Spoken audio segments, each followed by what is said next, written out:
Madam Chair, members of the Judiciary Committee, my name is Dr. Dennis Goule. I'm a chief OBGYN resident here in Providence. I live in Cranston.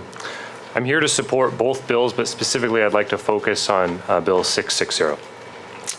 A quick rebuttal to one of the former witnesses.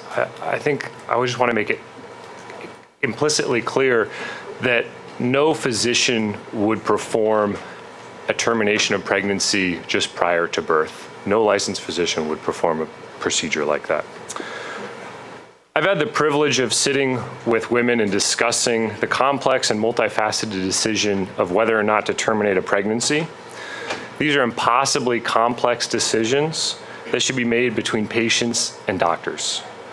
We're lucky enough to live in a state where that has been allowed, but we must protect that sacred trust, and we must protect the ability of all women in our state to make those decisions. The American College of OBGYNs has published a very explicit statement that opposes any governmental interference that may threaten the communication between a patient and their physicians. We all deserve to enter doctors' offices with the assurance that the options for care that are discussed there are discussed in a confidential fashion, no matter what.